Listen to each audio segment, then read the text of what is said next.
Buenos Dias, Zamboanga Peninsula. Magsama-sama tayo muli para sa ika-4 na episode ng Kapihan sa Bagong Pilipinas. At ngayon sa ating episode, pag-uusapan natin ay patungkol naman sa agrikultura. Kaya makakasama natin from the Department of Agriculture in Region 9. Pero bago ang lahat, inaanyayahan po natin ang ating mga viewers online and of course ang ating mga media partners to like, share, and comment po sa ating live stream via PIA Western Mindanao Facebook page and via DA Zampen Facebook page. We are also live at Radio Pilipinas. So again, we would like to welcome all our viewers online and of course ang ating mga media partners rin na kasama natin ngayon sa venue and all over Zamboanga Peninsula na nakatutok ngayon from Isabela City, from Zamboanga Sibugay, Zamboanga del Norte, and Zamboanga del Sur. Gaya po ng nabanggit natin, ang programang ito po ay isang plataforma po para sa ating mga ahensya ng gobyerno upang ihayag ang kanilang iba't ibang programa at serbisyo para sa mamamayan. Kaya po hindi na natin patatagalin pa. Let's welcome our guest o ang ating panauhin po ngayon sa ating episode. We have from Department of Agriculture, the Regional Technical Director for Operations. We have Ma'am Maria Melbawi. Good morning everyone. Good morning Philippines. Buenos dias, buenos dias to mga kompoblanos, aquí na Zamboanga Peninsula and the entire Philippines. Welcome to the Department of Agriculture and we are on our 126th anniversary. So welcome everybody. Okay. Ma'am, siguro po, let's proceed na po sa ating presentation. I believe we are about to present our accomplishments and our programs po, existing programs of Department of Agriculture, specifically in Zamboanga Peninsula.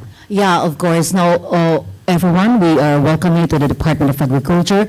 And here is our accomplishments.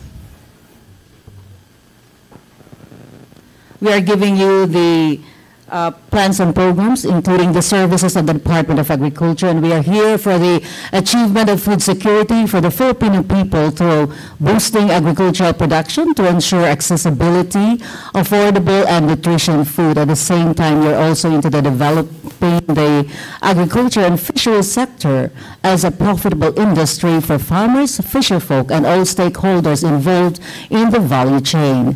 So we have here to expand and improve available agri-fishery areas for increased production, mechanized and modernized agri-fishery production systems, develop and improve post-harvest systems and infrastructure, develop efficient logistics systems for both input and production output, improve and expand local and international market.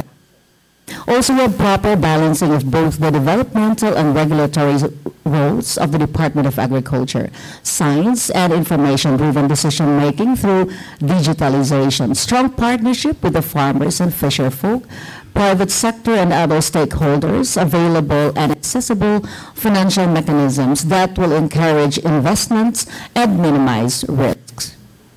And our goal is to modernize Philippine agriculture to spread benefits across the entire value chain. Farmers and fisherfolk should get fair value for the produce, prices of goods, and should be affordable, while traders, processors, and retailers should be able to generate reasonable profits, and that's according to our Secretary Francisco Chu Laurel Sr. Jr. And then we have our programs, major programs of national priority commodities. We have the rice program, the corn program, high value crops development program, we call it the HVCDP, livestock program, organic agriculture program, halal food industry development program. And at the same time, we also have our nutritional urban and peri-urban agriculture program. We call that the NUPAP. And also, we have with us our locally funded and programs and projects. We have the Farm to Market Road Development Program. We call it the FMRDP. At the same time, we have our special area for agricultural development, or the SAAD. Kabuhayan at Kaunlaran ng Kababayang Katutubo, or the 4K project. Adaptation and mitigation initiatives in agriculture. We call that the AMIA. Registry system for basic sector in agriculture, the RSBSA, which is really very important because we need the farmers to be registered so that they can avail of the programs of the Department of Agriculture. We also have the Farmers and Fisher Folk Clustering and Consolidation Program of the F2C2, the Coconut Fund Industry Development Program, or the CFIDP.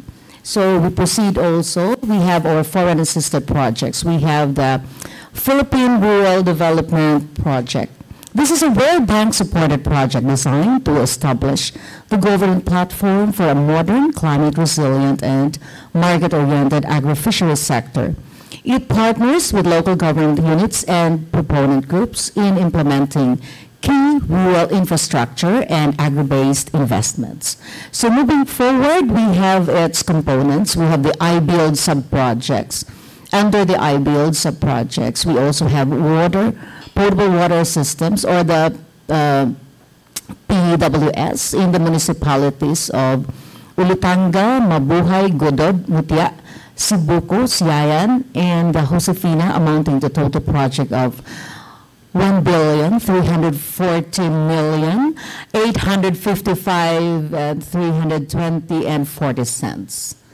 And also we have the iReap sub-projects. For the iBuild sub-projects, that includes the farm-to-market road projects as well, but then we are highlighting a potable water system. Now, for the iReap sub-projects, we have the consolidated and the trading of cacao, wet beans, copra, fresh bananas, and raw-dried fish in the municipalities of Payao and Mabuhay, in Zamboanga, Sibugay, and Vincenzo, Sagun, Dimataling, and Dumalinaw, Zamboanga del Sur. We also have the processing and marketing enterprise of cassava and integrated cocoa choir in the municipalities of Dinas and Lapuyan in Zamboanga del Sur, Talusan in Zamboanga, Sibugay, and Zamboanga City as well.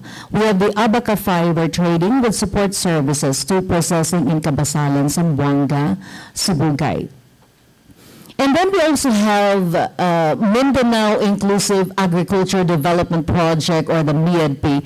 This is a 6-year term project. This has just started last year, that will run from 2023 to 2028, which aims to sustainably increase agricultural productivity, resiliency, and access to market and services of organized farmers and fisher folk groups in selected ancestral domains for the selected value chain in Mindanao. So we proceed for the production services. We have the rice program. So we have the hybrid rice seed distribution. We have the inorganic fertilizer distribution through fertilizer discount voucher for this year. We have our insecticides and rodenticides distribution as well, and seed reserve for farmers affected by calamities. So proceed to the corn program. We have the white corn seed distribution, and distributions also of the yellow corn seeds, inorganic fertilizer, insecticides, and cassava seed pieces distribution. For our livestock program, we have the native animals like the pigs and the chicken, swine, and poultry distribution. We have the multiplier farm cattle, chicken, and goat as well. And the organic agriculture program, we have the lowland vegetable distribution, African night crawler distribution, molasses distribution, and the farm inputs distribution through the establishment of the organic agricultural livelihood project. So we proceed also to our high value crops development program. We have the seed distribution that includes the bean, peanut, and lowland vegetables, inorganic and liquid fertilizer as well, plastic mulch, seedling trays distribution. For our national urban and peri-urban agriculture, we have the vegetable seed production or the distribution, foliar fertilizer distribution, rehabilitation of nursery and mushroom rehabilitation as well. So we proceed to our rice program, that is our information caravans. And of course, that includes also our corn program. We have the techno demo for our SCOPSA, white and yellow corn, cassava, sorghum, and also we have model farms. So for white and yellow corn, we also have the cassava and the sorghum as well. So for our corn and cassava cluster development trade, We also have our corn and cassava livelihood training and the sorghum training production. We have the IEC and advocacy materials for corn, cassava, and sorghum distribution. So we proceed to the high-value crops development programs. We also have packages of technology called the PLT. In the livestock program, we have the livestock and poultry info, the early warning systems, and also for our organic agriculture program, we have distributed IEC materials and information caravan as well. And for our new POP, we have the packages of technology. So we proceed to the irrigation network services. We have for the rice program, we have the small water impounding project, the solar power irrigation systems. For our corn, we have the open source pumping set. For our organic agriculture program, we have the pump irrigation system. And the high value development crops program, we have the solar powered irrigation system, the cistern, the rump pump, and the national urban and the peri-urban agriculture program. This includes the greenhouse, which we call the hydroponics with solar powered system. And we have about 2 million for Lanzones Farmers Association in Zamboanga City. So we proceed for the agricultural machinery equipment and facilities support services. We have for the rice program, we have the hand tractors with accessories, the rice combined harvesters, recirculating dryers, and the rice mill as well. For corn program, we have the farm tractors, corn mills, collapsible dryers. And for our livestock program, we have the livelihood economic enterprise development, or the LEAD, establishment of the multiplier farm cattle, carabaos, and goats with package inclusions. We have the integrated national swine production initiatives for recovery and expansion, or the INSPIRE program. Now, you know, those who can avail of this are those registered under the RSBSA, FCAs registered with a SEC, DOLE, or CDA with required area, CSO accreditation, and of course the letter of intent and the memorandum of agreement as well. So we proceed to other services. For the agricultural machinery equipment and facility support services as well, we proceed to the high-value crops development program. We have the four-wheel drive tractor, power sprayer, grass cutter, plastic crates, and also four-wheel drive tractor, commodity transport vehicle, the rice mill for Pinawa for the organic agriculture program. And the same, who can avail of this, they should be RSBSA registered, or farmers associations or cooperatives registered under DOLE, or CDA with required area. And then, of course, the letter of intent, it should start from there, and the memorandum of agreement as well. So we proceed to the services offered. We have the agribusiness and marketing assistance. So we have our Kadiwa. You're always familiar with this. And the Kadiwa ng Pangulo, Kadiwa pop-up stores, Kadiwa sa pamahalaan, Young Farmers Challenge, and the FIDIS registration, price monitoring, participation to local international trade fairs, the conduct and funds, provincial, city, municipal fairs as well. For our laboratory services, we have the Regional Soils Laboratory, the Regional Animal Disease Diagnostic Laboratory, we have the Feeds Chemical Analysis Laboratory, or the FCAL, and the Regional Crop Protection Center, or our RCPC. And of course, we also have our regulatory services, and that includes the registration and licensing, crops and animal pests and diseases, surveillance and mitigation. So that's all for our services, and also the updates of our programs and projects of the Department of Agriculture. Thank you very much po, Ma'am Melba, for sharing with us your programs and services. But before we proceed with our question and answer portion, we would like to present a short audio-visual presentation from Department of Agriculture, Zampen.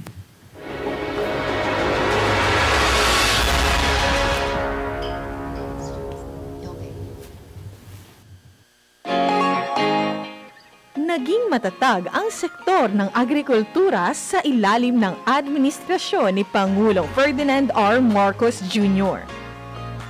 Nagkamit ng 1.2% na pag-angat ang sektor na katumbas ng pre-pandemic level.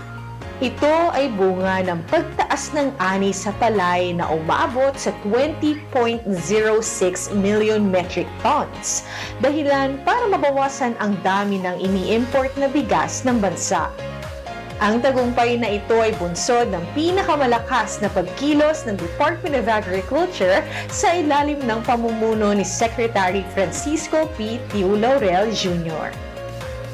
Kabilang sa mga programang ipinatupad ang pamamahagi ng fertilizer at fuel subsidy, ganun din ng mga tulong pinansyal.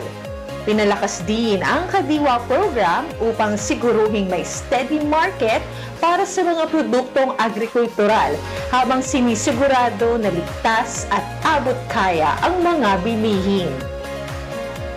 Pinalawak din ang network ng farm-to-market roads at processing centers at nagpamahagi ng mas mainam at nararapat na makinarya at farm equipment.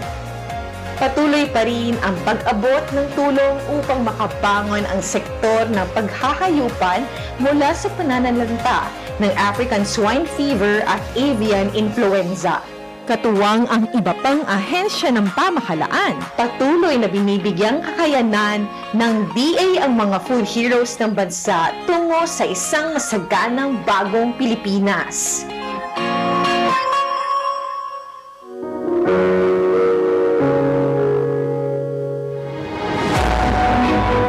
Since 2014, the Philippine Rural Development Project, or PRDP, has been at the forefront of countryside development in Mindanao.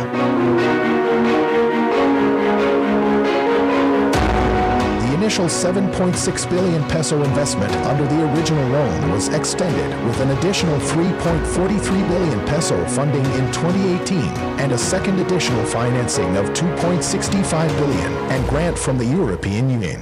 To date, the Mindanao cluster has completed 37 approved value chain analyses, which have been translated into 33 commodity investment plans used by various local government units for priority agri-fishery interventions throughout the 6 regions of Mindanao. On infrastructure development, the Mindanao cluster has completed 235 infrastructure subprojects, which has benefited 272,013 household beneficiaries, as well as 12,167 households serviced by potable water system. This also includes the construction of 968.27 kilometers of farm-to-market roads connecting far-flung rural communities in Mindanao. On enterprise development, the Mindanao cluster has completed 268 enterprise subprojects in support of 162 farmer and fisher groups.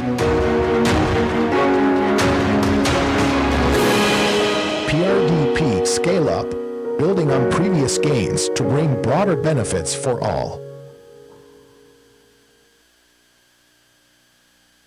Once again, that was a presentation of the Department of Agriculture. We will now proceed with our question and answer po. Muli, inaanyayahan natin lahat po ng mga viewers natin online to comment your questions po via our live stream, and we will try to entertain all your questions po sa ating program today. First, we will entertain questions from our media in different provinces po, Ma'am Melba. So first, we have a question from Zamboanga del Norte. This is from Magic FM of Sir Arnel Kwong. What can you say about that only small part is used for agricultural activities? And on top of that, Philippines' geographical location makes it vulnerable to natural disasters like flooding and those affected by El Nino, which is the big factor for the decrease in production.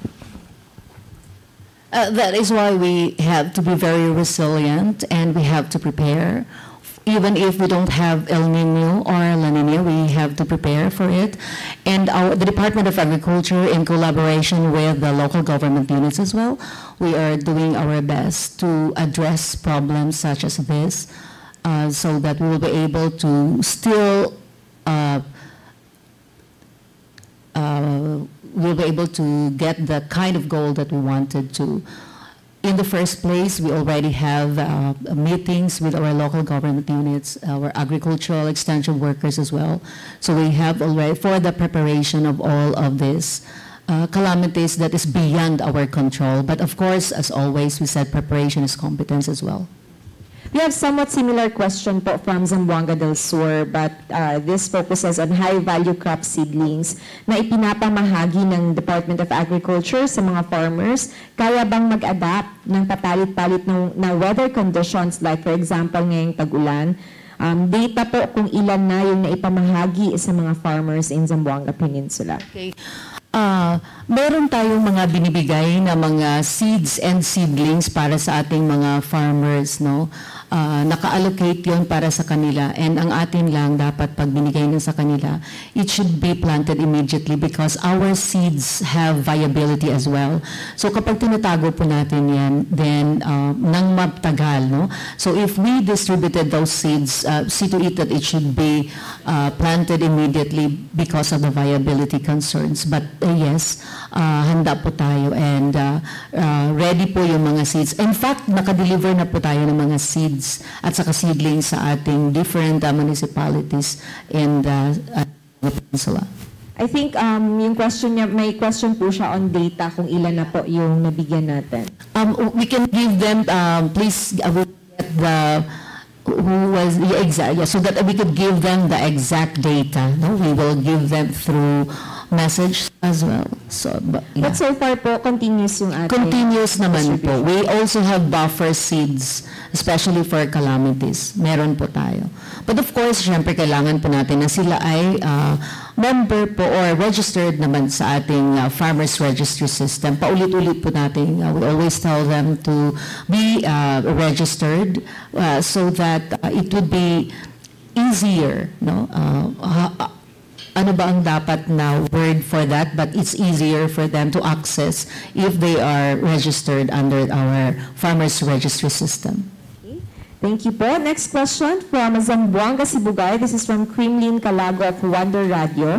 Aside sa mga cash assistance na natanggap ng mga farmers na apektado sa El Nino, may mga ayuda o proyekto pa ba ang Department of Agriculture sa mga farmers, specifically in Zamboanga, Sibugay? Yes, meron po. But you know, this is not ayuda. Our farmers are our partners. So we should not be calling this ayuda kasi gone are the days that our farmers are ayuda sa atin, you know. And ayuda is not, hindi siya directly under the Department of Agriculture. There is a certain agency for that. But the farmers and the fisher folks, we are partners sa lahat ng bagay for agricultural development. So pinag-uusapan po yan, and our frontliners are our local government units, no? So we partner with them, and yes, we are always ready. Next question naman po from Zamboanga del Sur again. Current updates, this is specific po, current updates on the MIADP's project in Dumingag. Ano po ang developments doon? Okay, so syempre it's a very new project of the Department of Agriculture. So currently, pinupuntahan, may mga meetings po tayo na ginagawa, and actually may mga targets na rin. But as of the moment, we still cannot give them yung very tangible projects because ongoing pa lang siya. No? So ang mga updates ngayon sa MIADP ay mga meetings and how, especially for our safety nets, no, safeguards, if there are infrastructures, because BNP is different from PRDP. B is doing the sensibilities of our indigenous people. That is why yung ito na mga projects ay talagang galing sa kanila. Pinag-uusapan po galing sa grounds. So yung pinaka-update po ay yung mga meetings muna ng ating indigenous peoples from Dumingag ay para pag nandun na lahat, especially yung mga downloading ng ating mga funds for the project, ay magiging handa na po sila. The following questions are from our online viewers naman po. This is from RG Kimno. Sapat ba ang supply ng bigas sa rehiyon? And next follow-up is, may pag-asa pa ba na bumaba ang presyo ng bigas? Okay. Region 9 is sufficient in rice production, but of course, when we, as a whole, no, talagang sufficient naman tayo. Now, it's only Zamboanga City na hindi siya sufficient. Alam naman natin because we don't have the luxury, perhaps, of arable areas for rice production. But there are potential areas for rice production in Zamboanga City. I guess we just have to deal with the irrigation system as well for these potential areas. And also in Zamboanga City, Bugay. But yes, we are sufficient in the entire Zamboanga Peninsula if we talk about rice production. And yes, pwede pong ibaba ang presyo ng ating bigas. Pwede siyang ibaba talaga. But it's not going to be overnight. There are a lot of things that we are going to do about it. And we need also more arable areas for agriculture. And our agencies and the families under the Department of Agriculture is also doing something, especially our irrigation administration. Our NFA is also through our regional management council, we are talking into it. But more so, we are also talking to our farmers para lang na talagang bumaba naman ng ating presyo ng ating bigas. Okay. Next question po, is African swine fever still a problem or a threat in the region? And what are the support po ng Department of Agriculture for our industry of swine? Okay. African swine fever is still a threat, not only in the Zamboanga Peninsula, but it's always a threat. Kaya dapat we have to follow protocols, health protocols, especially the ins and outs of our animals. But there is Inspire. This is a recovery program of the Department of Agriculture na in place na din siya. Actually, we have already turnover isa sa Inspire project natin sa Kalawit. Just, I guess that was only last week na turnover natin siya sa Kalawit, ano. And also the other week also, we also turned over in Zamboanga del Sur, parang sa Danlugan yata.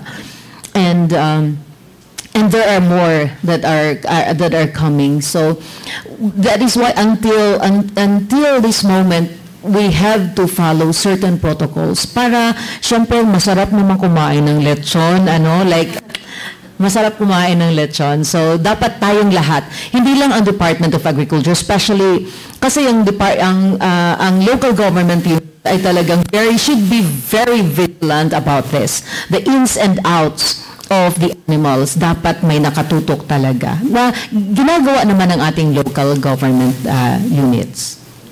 Next question po is from Ma'am Kimberly Malindang of Zamboanga, Sibugay. In today's modern era, accepting na ba tayo sa mga GMOs?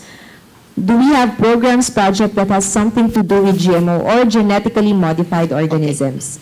Okay. The Department of Agriculture is here to provide the farmers, give them the opportunities and the freedom to choose. If they think that itong seeds na to ay good, yung GMO para sa kanila, then pwede nilang gamitin. So, the department para lang mabigay kung ano ang meron. Ano ang gusto. Just like, a department store, like you choose which is better for you because it's also location specific as well. We cannot say that this can really grow best in this particular area, but it doesn't grow, in another area. So we really need to see to it that this is what is the choice of the farmers because that is very important as well. One last question na lang po from our online viewer. We have a question from Sir Bong Simbahan. How prepared are we po in the forthcoming La Nina? Ay, hello, Bong. Long time no see and long time no hear.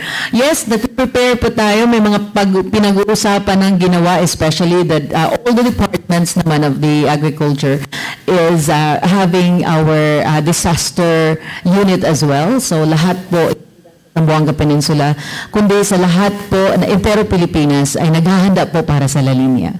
Okay.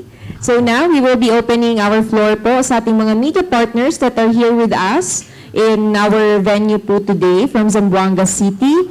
First, we shall call po Sir Johnny Torralde of RMN for our first question.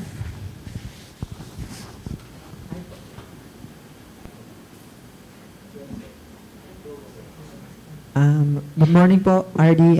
Yung po- Assistant lang po ako, Assistant hindi po. po ako RD. Okay po, Thank you assistant. for promotion. Okay po. So yung questions ko po is concern po sa mga farmers association sa East Coast. Bakit daw po nadidelay yung fertilizer? Tsaka pa daw po dumadating yung fertilizer pag tapos na po ng harvesting po. Okay. Meron man siyang na-delay, pero it's not really na-delay siya ng masyadong delayed, no? Meron lang sigurong berya along the way, pero hindi po siya masyadong na-delay. Nakatanggap naman po ang ating mga farmers, especially sa West Coast, no?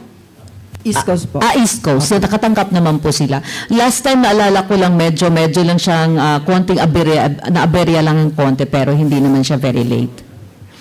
Okay po. So ano po yung mga assistance po? Yung next question ko po is, ano po yung mga assistance po ang ginagawa po ng ahensya nila?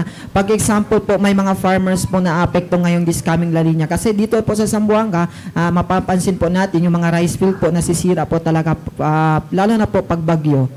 Yes, okay. That is okay. At first, we have already seeds available, especially para na mga sementera. We have available seeds. Second, ang ating local government units, especially sa Zamboanga City, ay siyempre sila ang mas may nakakaalam. They are more knowledgeable as to how they are going to prepare sa kanilang mga sementera, no? So, at saka ma-okay naman, nandito naman din si Arben, no, for as our city agriculturist. So, madali makipag-usap sa ating city agriculture office at this moment. Okay po. Thank you. Thank you. Thank you. Our next question will be coming from Ma'am Letty Militante of Zamboanga Today. Good morning. Good morning. Long time no see, Let. Thank you po, ma'am. Ma'am, my concern has something to do on livestock program and rice production of Zamboanga City. But since you already said that Zamboanga City compared to other areas in the region is not so favorable as compared to other areas when it comes to rice production. Now, on the other hand, on livestock program, why is it Zamboanga City compared to other areas in the region still cannot yield or produce higher production of hogs or livestock? Okay. Zamboanga City, Zamboanga City has potential areas for rice production.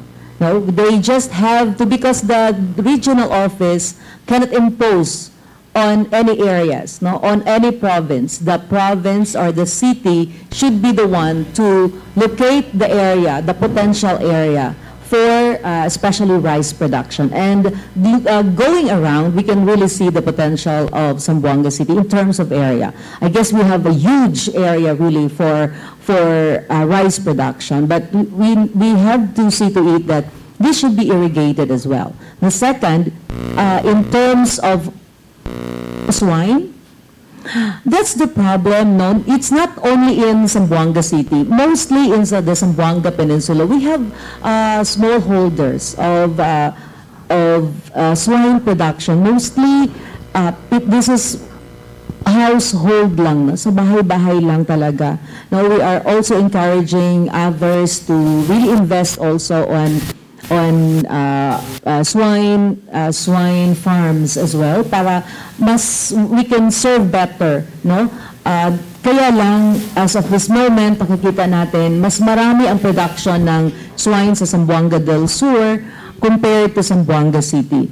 But our livestock banner programs, coordinators, they are also coordinating with our city agriculturists in Zamboanga City para mayroong mga stakeholders, more stakeholders.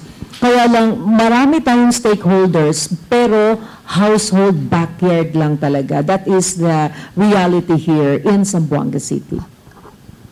Aside from low production of livestock, what are our preparation in as far as ASF, considering Lamitan just recently announced they are infected with ASF? How can we protect our city against ASF?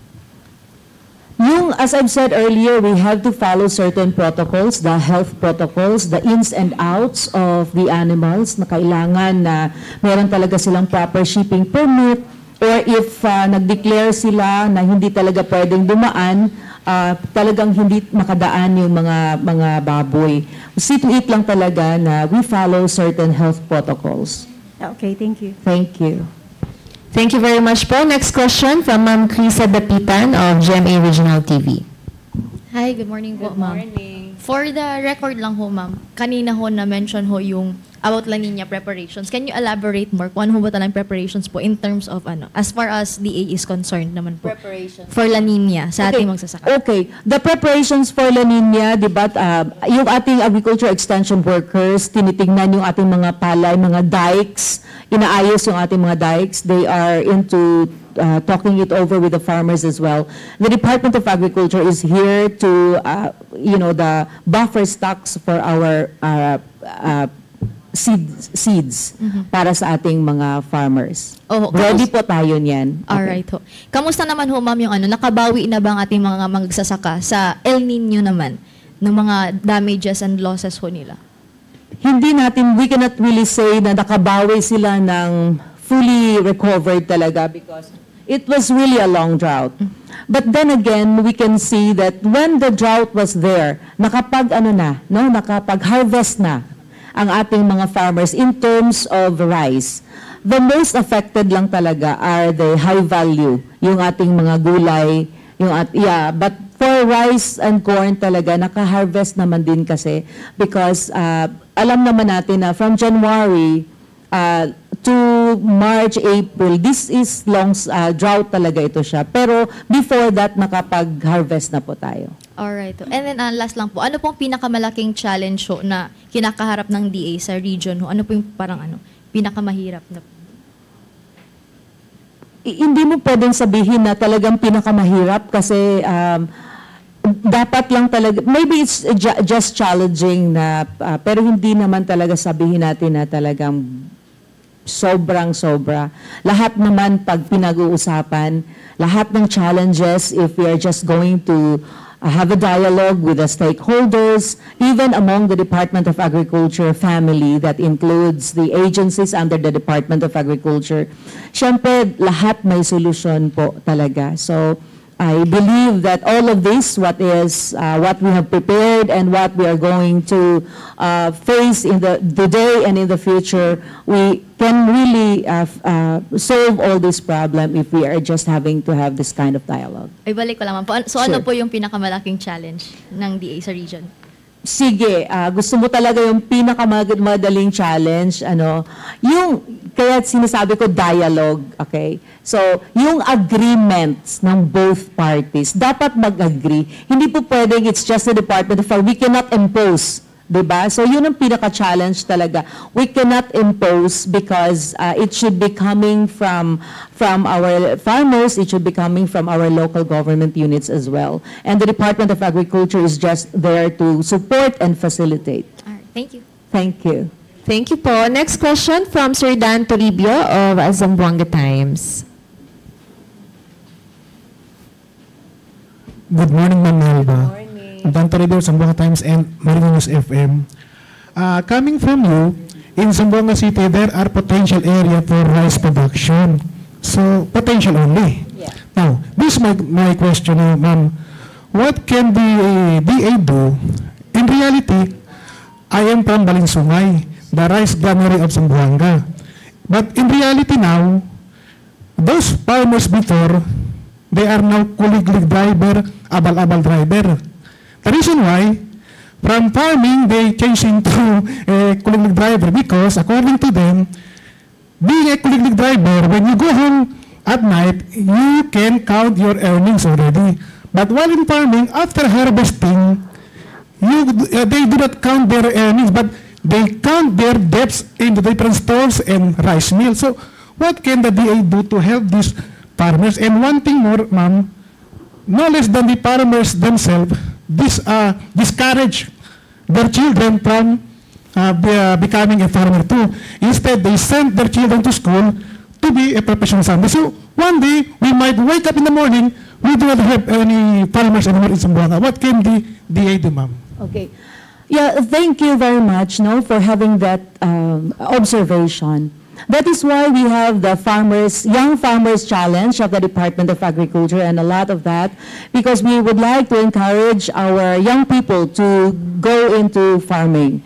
And in terms of the potential areas, the local government units should be very aggressive and really very active about it, to look into the areas where they could really plant their food. Our local government units as well, they are very helpful, but I guess everybody should have a food sufficiency plan for their people. You can just imagine in terms of rice, each of us, the per capita consumption of rice is really like almost, more than 2 sacks per person, more than 2 sacks, about 114 to 120. That is the per capita consumption. So we really need more arable areas for rice. Now, it is in the hands of the local government units to really look into the areas So for production. For those farmers people who are now drivers of Kuliglig and Abalam, how can we encourage them to return into farming? We are having the farmers associations. We are really into dapat magsali sila sa ating farmers organizations, kasi hindi pwedeng ibibigay ng paisa-isa ang mga programs ng Department of Agriculture, because it's not just the DA who has problems with funds as well. And no funds is always enough, no? So there is always the lack of funds. That is why kailangan yung mga support with our farmers who are the farmers and the fisher folk. Dapat nagkakaisa sila, no? Dapat they should be into forming themselves into organizations para mas mabilis yung ating tulong sa kanila. Thank you, ma'am. Thank you. Thank you po, Sir Dan. Balik po tayo, ma'am. I think nakatutok pa rin si Sir Bong Simbahon via online. So, may additional question lang po siya follow-up. ARD Melba, the price of palay is very cheap here in the region. The balance in the price of rice compared to their palay prices frustrates them a lot. Can DA make necessary recommendations to possibly increase the buying price of palay in order to help our farmers? Okay. At least in Zamboanga City, our mayor is adding 5 pesos for, for a kilo of rice. Palay for palay. And as of the moment, medyo tumaas na yung ating buying price of palay. It's about 23 or 23 more than that yung ating palay buying price. It's just that ganito. The cost of production per kilo of palay is 14 pesos compared to other countries, which is like 6 to 10 pesos per kilo. Okay? And I remember that in the Philippines, there are a lot of people, no? We are populated. They always tell us that, okay, they go to the best schools in the Philippines and go to their countries and they become, really rice sufficient. But then again, if you look into the yield per hectare in the Philippines is about over 4 metric tons per hectare. Compared to that of other countries, like even for Vietnam, they only have about 2-point-something metric tons per hectare. It's just that they have more arable areas for production, and they have, few people to eat the rice as well. So that is why we have to really do something about it also. It's not that the population, no, there are more people, okay, there are more people who are going to help us as well. But then again, it's going to be the reducing of the cost of production. That is why the Department of Agriculture is into the mechanization as well, to see to it that the production costs will really be lowered. Kasi we don't need to add more inputs in terms of labor, and other things. Okay. Thank you po. Next Thank you, question. Next question will be coming from Ma'am Marites of TV11.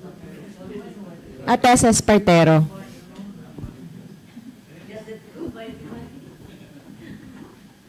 Ma'am Mel, good morning. Good morning. Dami ko na dimi mga uban, no.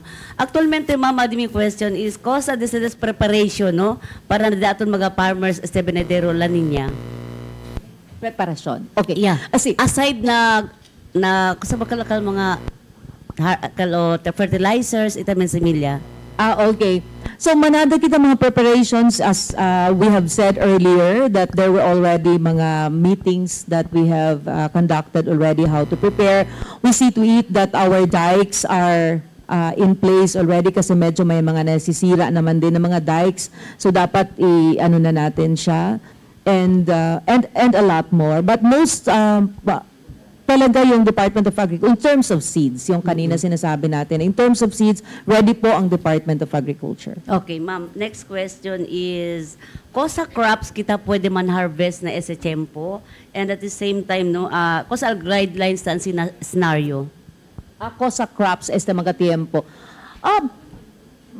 There are crops na pwede year-round. Okay? There are crops na hindi less seasonal that pwede, example, vegetables, example, talong, and we have the okra and the sitaw and everything.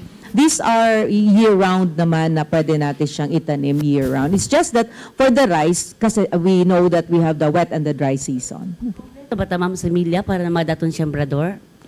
In terms of what semilya, Para sa tiempo de La Niña daton. yes. Okay. Pwede kita. But there are, iablayo nantes. I said earlier that we are ready, especially kung kailangan ng mga seeds. Okay. Ma'am, last din yung question. Tiyan ba ustedes inventory na mga crops sa aton, na mga farmers, itame na mga land kay expected, no? Tupa el tiempo de La Niña? Okay. And at the same time, kosa kita tan expect porsyento, ma'am, na pwede kita apekta na La Niña ng mga yield de agrikultura? Okay. Now, we can only bank on the reports coming from our local government units. That is why even for the El Nino and the La Nina, depende po sa ating mga local government. The Department of Agriculture is there to validate, no, kung there is going to be a report. Of course, we also have our people going around. But the best team who can really testify na these areas are affected by the El Nino or La Nina are coming from our local government units. We rest assured the Department of Agriculture will always be there to validate as well. Okay. Ma'am, pahabol lang, may baka, pwede ba si ma'am, di mo yung last question, ma'am, di ba asikal aba 15% el tarifa na daton maga-supplier para na imported arroz? So, ma'am, kita ba, ma'am, na Pilipinas, kaya ba kita, ma'am, produce arroz daton local farmers? Yes, kaya kita. That is why the Department of Agriculture is into these programs because we wanted to really attain the kind of sufficiency that we want. So, we have these preparations as well. We always, yung mga sinasabi din natin na, okay, what are these preparations? We have already said that earlier, but most of all, we need to mechanize as well. But then again, there are other areas in the country that cannot be mechanized. We just have to peg them because our area is not flat. No? So for areas that can be mechanized, we're trying our best to mechanize those areas. It's just that there's going to be the requirements for these areas and for the farmers to avail of the mechanization. Bueno, balkalidad daton arroz, ma'am, kasi ng mga farmers sa abla, El Similya tadali LDA, dul hindi daw ben klase, takumpra pa daw sila. So true? Okay. Similya del Palay tan min. Similya del Palay. Okay. These are the best similya that we give to our farmers. It undergoes certain procedure. Perhaps lang, no, hindi natin. But then again, we are very much willing to receive all those comments. Baka naman talaga, no? But then again, dapat yung mga seeds na binigay ay itinatanim agad-agad. As I've said earlier na hindi siya pwedeng i-stock because the viability nagde-deteriorate siya through time. So baka lang ha, hindi siya. O baka naman totoo din So we need those reports and we have to validate it. But I can really assure you that the seeds we are giving to the farmers are the best seeds na pwedeng gagamitin ng ating On the farmers. Sabah daton seeds, ma'am. The aton seeds are coming lang Siyempre. in the Philippines. Yung mga seeds natin ay meron ding seeds na local seeds galing within us. Meron ding seeds na binibili. Okay. Okay. Quanto aros sa pwede produce lang kita na syudad? Last year tayo, ma'am. Last year tayo. Quanto porsyento del aros na pwede? Okay. In Zamboanga City, that's the sufficiency level in Zamboanga City kasi if our point of reference is Zamboanga City, so really only about 10 to 15% sufficiency. So that is why I said na in Zamboanga City, we need to have more arable areas for rice production. But then again, Zamboanga del Sur, pwede ang Zamboanga Sibugay can augment our kulang, no, na sa ating rice. Okay, gracias, ma'am. Gracias, Ma'am Tess. Next question from Ma'am Sara Tulabing of the XAS. Hello, Ma'am Sara. Good morning, ma'am. Actually, natanong na po ni Ate Tess yung mga tanong ko. Pero eto, ma'am, may report po kasi kaming natanggap na may mga farmers po from Del Norte ang hindi po nakatanggap ng ayuda from PAF. Ano daw po ang dahilan bakit hindi sila nakatanggap? Zamboanga del Norte? Opo, may area po. Zamboanga del Norte. Again, hindi tayo ayuda ha. Kasi the farmers are our partners. Okay? There is an agency na meron silang ayuda. Pero ang department, wala po kaming ayuda. This is our support to our farmers. So, in Zamboanga del Norte, we are going to validate that. Paano yan siya, ma'am? Hindi daw po sila nakatanggap. Hindi daw sila nakatanggap. Opo. Meron sila. No, actually, when the president was here, they were given 10,000 each. Doon sa, hindi. Binigay ang sa Zamboanga del Norte sa local. Sa local government. It's only Zamboanga City that we have our hand na kasi direkta siyang binigay sa sa regional office yung para sa farmers dito which who are affected by El Nino. But we have to validate that kasi yung binigay na cash assistance ay binigay direktamente sa province. Opo, if ever ma-validate na talagang hindi siya nakatanggap pero qualified po, ano pong pwede niyang gawin? I cannot answer you at that moment, no? Kasi syempre galing naman yun. Ibang funding siya. But rest assured that we are going to look into it. Okay? Thank you. So, okay. By the way pala yung sa HBCDP, yung ano ni ma'am, is that earlier, yung HBCDP, merong 1.9 million worth of seeds expected to be distributed also for 2024, no? So, ito yung pinaka-data. So, ang buffer seeds natin is amounting to 935,385 at these were already delivered. Okay? Thank you po. Next question from eMedia po. I think we have Sir Jonathan Halon. Hi, Jonathan. Hello, Ma'am Mel. Good morning po. Good morning. I-add ko lang yung tanong ni Ma'am Sara kanina tungkol sa FAP. Sabi nyo sa Zamboanga City direct na binigay sa inyo sa DA. Ano po yung masasabi nyo? Mayroong nagre-reklamo na nagsasabi na may mga tumanggap na hindi naman farmers under sa...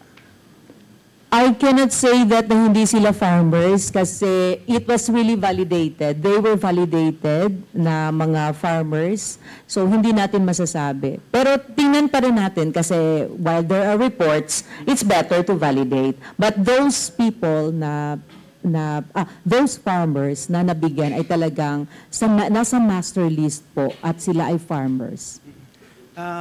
May coordination na po ba yung city sa local government, City Council of Zamboanga City sa DA as far as sa listing na ginawa ng DA? Kasi parang may hinihingi sila sa inyo po. Yes. Yung list na yun po ay galing din naman po siya sa ating City Agriculture Office. So, pinupuntahan lang ng ating mga office mates to validate po. Other question lang po. Meron po kaming natatanggap na mga reports galing po from mga farmers na marami daw ngayong mga farmers ang ayaw na magtrabaho as farmers dahil po may ayuda naman daw po na nagbibigay yung gobyerno gaya ng 4-piece, 2-pot. Kaya marami. Anong masasabi niyo po dito? You know, that's very sad.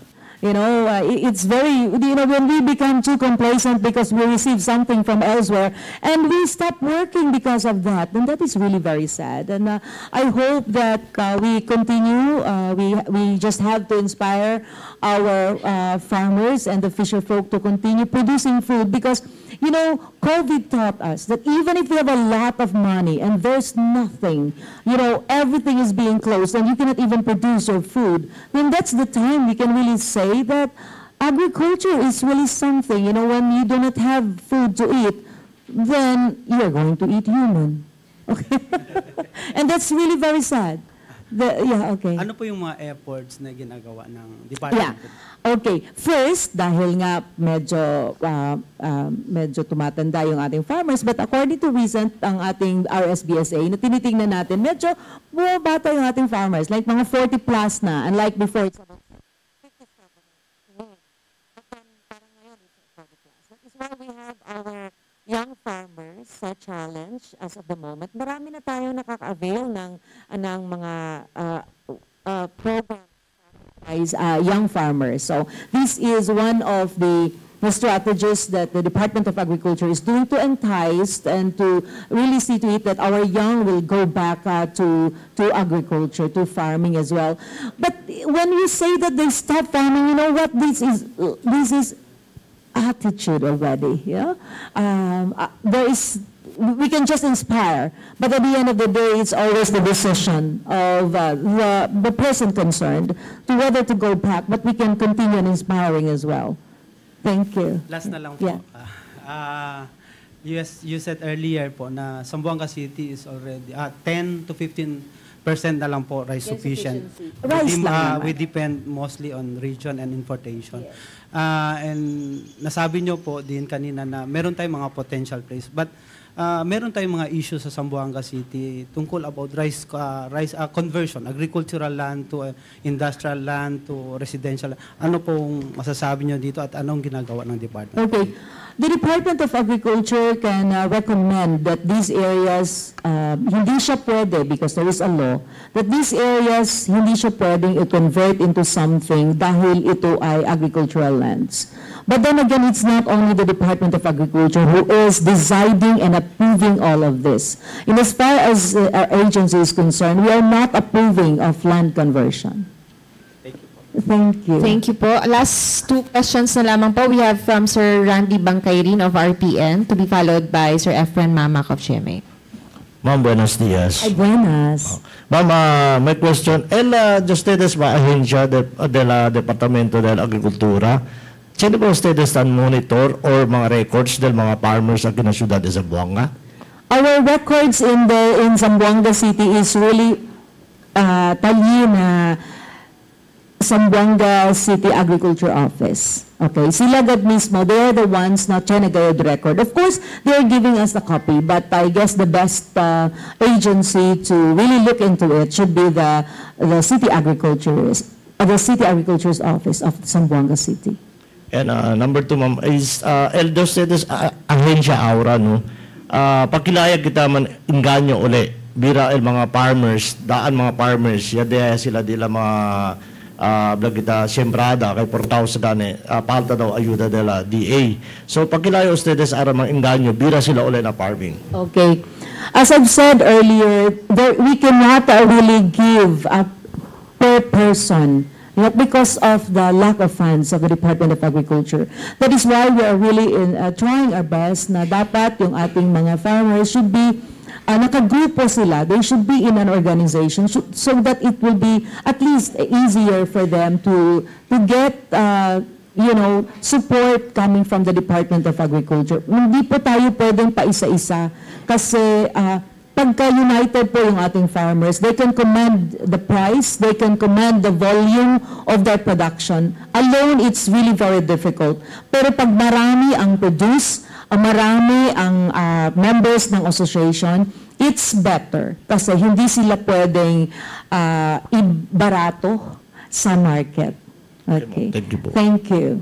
Sir Edwin Mama of GMA Regional TV. Yes, ma'am. Good morning. Good morning. Ma'am, speaking of marketing naman po, may intervention din po ba ang DA sa pag-address ng mga problema ng mga vegetable vendor na nalulugi, especially pag may oversupply ng mga local vegetables like tomatoes and carrots, tulad sa Santa Cruz Public Market last time na yung mga tomatoes nalalata dahil marami pong nagsisidatingan from other areas? Okay. We have the agribusiness division in the Department of Agriculture. In the central office, we also have our AMAS, the services for agribusiness. That is why earlier we said that our farmers should be organized so that we could have that kind of, because there is really market. Remember, there is really market, but we have to address the market. We have to produce the volume, and there is if our market says, okay, we have to produce this much every month. That is why we still need to do a lot of talkings to our stakeholders as well, so that we will be able to produce the kind of bulk of the volume of production that is very much needed. Thank you. Thank you. Thank you po. One last question na lamang po. Pahabol na lang po, Ma'am Mel. Yeah. So by the way pala, to be exact, no, the rice self-sufficiency in the region is 110%. I said earlier it's over 100%. To be exact, para sa inyong is 110% with a total rice production of 4.13 metric tons in the recent year. So that is why I said earlier na in even in Zamboanga Peninsula, mas mataas po tayo compared to other countries as well. Kasi sila, they are just into 2 point something, but they have more arable areas and less people eating. Thank you po for the clarification, ma'am. No? Next, last na lamang po. This is once again po from Sir Bong Simbahan. Oh, hi Bong! One last na lang po. Mag-coffee tayo next. We received reports that rice, onions, and garlic smuggling from backdoor entries once again back in the region. So how true is this po? And what interventions are we doing together with other government agencies to run after those smugglers? We have the Bureau of Customs for that, no? As of the moment, we have not yet received sa ating agency. So, but rest assured that if we do not, we are really seeing to it na we do not support smuggling. Thank you po once again for our media partners for your questions.